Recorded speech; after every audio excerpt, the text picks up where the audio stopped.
Bana Yusuf bana, Simba bana mnyama anafanikiwa kuvunja mwiko ule wa mwaka robo na anakwenda nusu finali. Labda Mwalimu Fadlu Davis tumtaje kama mwalimu bora wa Simba kwa kizazi hiki, ama tuseme kwamba Mwalimu Fadlu ndio mwalimu bora wa muda wote wa Simba?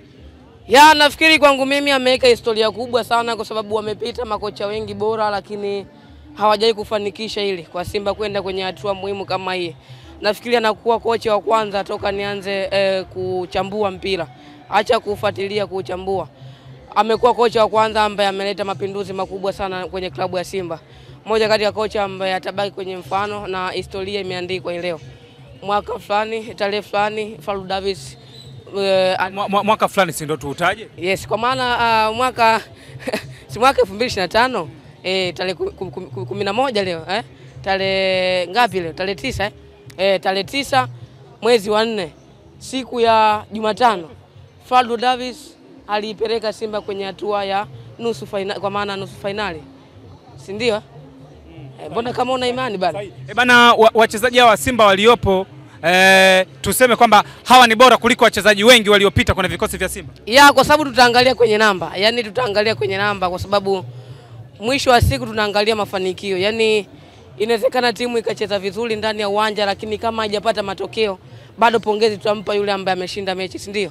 Kwa hiyo kwenye namba tutawataja wachezaji hawa ndio wachezaji ambao wenye mafanikio kwa sababu namba zinajieleza lakini wameleta mapinduzi makubwa sana. Imagine idadi kubwa ya wachezaji ambao wamecheza kwenye mchezo wa leo, wengi wao ni wanacheza ikiwa ni mara yao ya kwanza.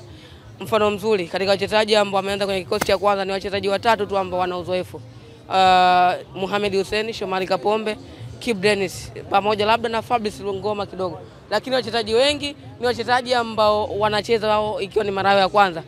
Mchezaji kama Elim Panzo hata raundi ya pili tu haijatamatika lakini tayari ameshaandika historia ya Simba kwenda kwenye hatua ya nusu finali. Kwa hiyo nafikiri kwangu mimi Simba ni timu bora hadi hivi sasa kwa sababu kwanza kwenye michuano ya kimataifa wamefanya vizuri lakini kwenye ligi pia wako kwenye nafasi mbaya, na niliwahi kuzungumza kwamba kwa namna ambavyo Simba anacheza, aina ya wachezaji alionao, sioni akirejea pasina taji msimu kwa sababu ya ubora ambao amekuwa nao lakini pia muendelezo, yani consistency ambao amekuwa nao inambeba kwa sababu haiji kwa bahati mbaya, unajua kushiriki kwenye michuano tofauti tofauti na ukawa na nyakati nzuri. Kwa hiyo nafikiri Simba itabaki kuendelea kuwa timu bora na timu ya mfano kwa sababu imeandika kitabu leo. Wako ambao watakisoma miaka 5-10 ijayo. Tumzungumzie Mkongomani ambaye amepita kwenye kikosi cha Simba na akafanya vizuri sana kwa miaka ya karibuni, ni Patrick Motesa Mafisango. Labda Elim Panzu ndiye Mafisango mpya? Nafikiri inaweza ikawa hivyo lakini au ulikuwa bado mdogo sana. Mafisango mimi namsikia, sijamshuhudia, sidanganya. Kwa namna ulivyomsoma. Kwa namna ambavyo nimemsoma. Ndio Elim Panzu huyu. Ya, inawezekana ni Elim Panzu wawili pia. Kwa sababu ya baramba wamekuwa nalo. Mfano mzuri kwenye mechi ya leo kuna namna ambavyo Mpanzu amehusika sana kwenye asilimia kubwa ya Simba kupata matokeo ya leo.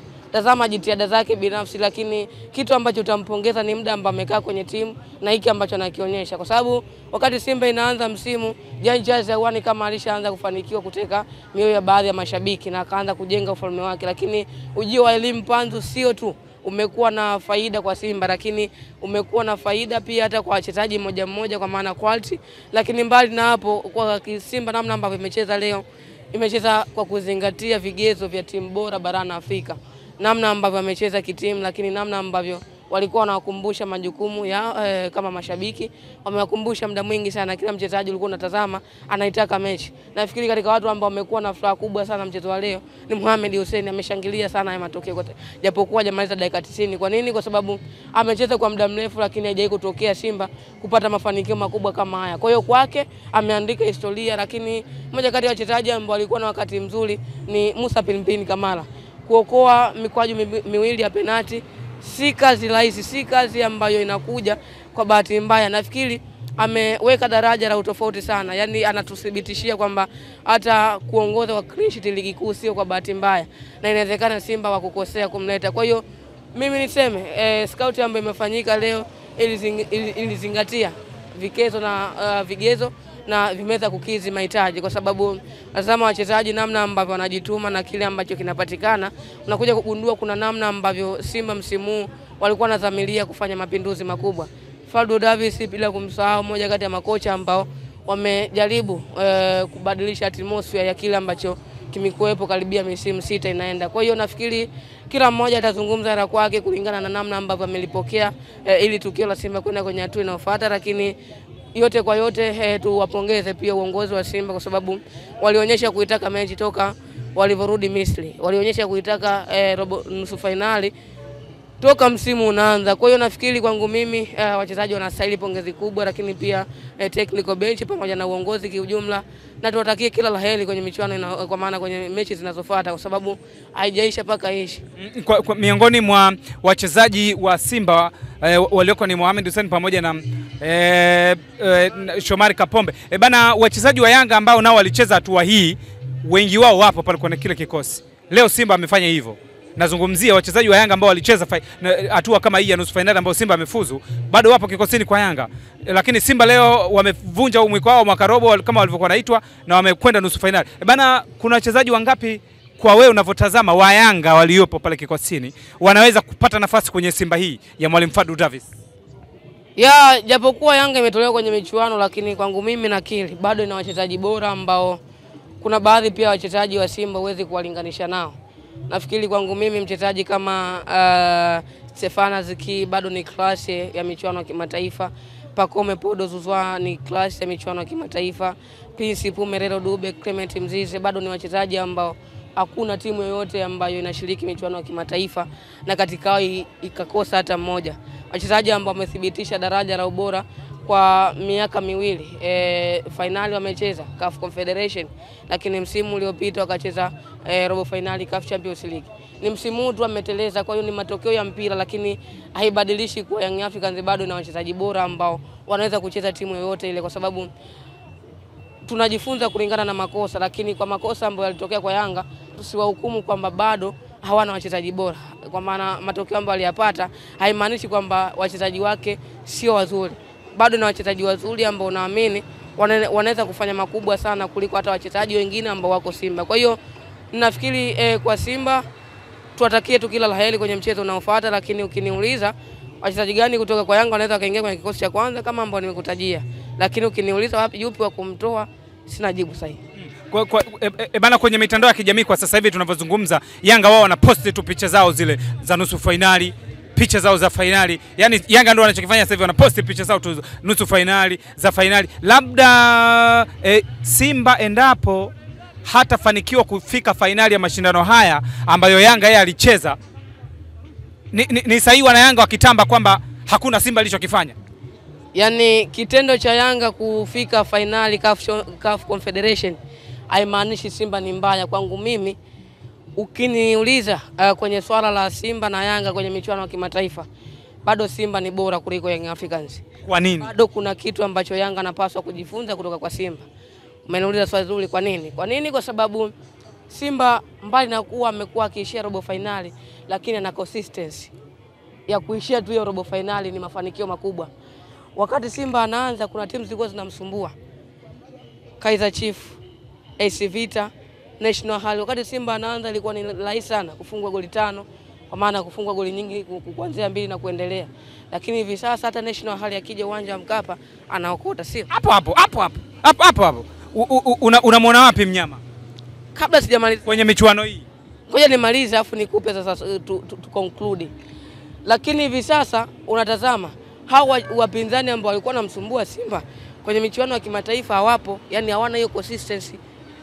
AC Vita ni mara ngapi ameshiriki kwenye michuano ya kimataifa toka ambavyo ameanza kumsumbua Simba, ama toka Simba aanze kushiriki michuano ya kimataifa? Utagundua ni kama amepotea. Kaizer Chiefs, lakini pia Wydad Casablanca msimu uliopita ametolewa na Simba, sio? Kwa hiyo mbali na kuwa Simba anaishia robo finali, lakini bado ana consistency. Kwa nini? Amekosa mataji karibia misimu 3 ligi kuu, ana taji lolote, lakini ilipokuja kwenye michuano ya kimataifa bado Simba alifika kwenye hiyo hatua ya robo finali. Tukija kwenye jibu lako, kwa maana swali unataka jibu, na muona wapi Simba kwenye michuano ya kimataifa? Mimi nafikiri acheze kama timu kubwa, lakini namuona kwa sababu mpinzani anayefuata hivi sasa mechi inaendelea ya Zamalek. Sijajua ni nani ambaye atashinda, lakini nafikiri Simba kwenye hii hatua ya michuano ya kimataifa ana nafasi kubwa sana ya kwenda hadi fainali, lakini kuhusu taji tumwachie Mungu. Labda tumuhusishe tena Mwamposa. Tukumbushe timu ambazo ziko nusu fainali hii ya CAF Confederation na ambazo zipo. Yuko RS Berkane, moja kati ya wapinzani RS Berkane. Yes. Moja kati ya wapinzani ambao wamekuwa na wakati. Hivyo ndio vigongo atakavyopambana navyo Simba kulileta kombe. Yeah. Lakini pia nafikiri Zamalek ni moja kati ya timu bora sana. Yaani inathibitika hivyo kulingana na wakati pia nyakati ambazo wamekuwa nazo. Kwa hiyo mimi nadhani ukiacha hizo timu zingine ambazo matokeo tunaweza tukakutana nayo ndani ya uwanja, lakini timu tishio kwenye michuano ya kimataifa Berkane pamoja na Zamalek. MC Alger? MC Alger si wapinzani ambao wanaweza wakati tishio sana kwa Simba. Lakini pia hata ASEC Mimosas si wapinzani ambao naona wanaweza wakati tishio, kwa sababu ukiniwekea ASEC Mimosas na Simba nitakwambia Simba ni bora. Lakini kuna dakika 90 ndani ya uwanja. Kwa hiyo tuishie tu nje ya uwanja kabla tuingie ndani ya uwanja. Wapinzani ambao wanaweza wakati tishio ni Berkane na Zamalek. Sawa, swali langu la mwisho jibu kwa ufupi tu. Bana, Yanga ameongeza gap na atakapocheza ana mchezo na Azam, endapo akishinda anaongeza alama 10. Labda hii inamfanya kujitengenezea nafasi kubwa zaidi za ubingwa, kwamba baada ya Simba kuja kucheza sasa Yanga atakuwa amekaa na muangalia namna vipolo vinachacha au vinaliwa. Kama Simba atatoa taji la CAF Confederation, hata akikosa ubingwa sawa. Hata akikosa ubingwa mara 5 mfululizo haina shida.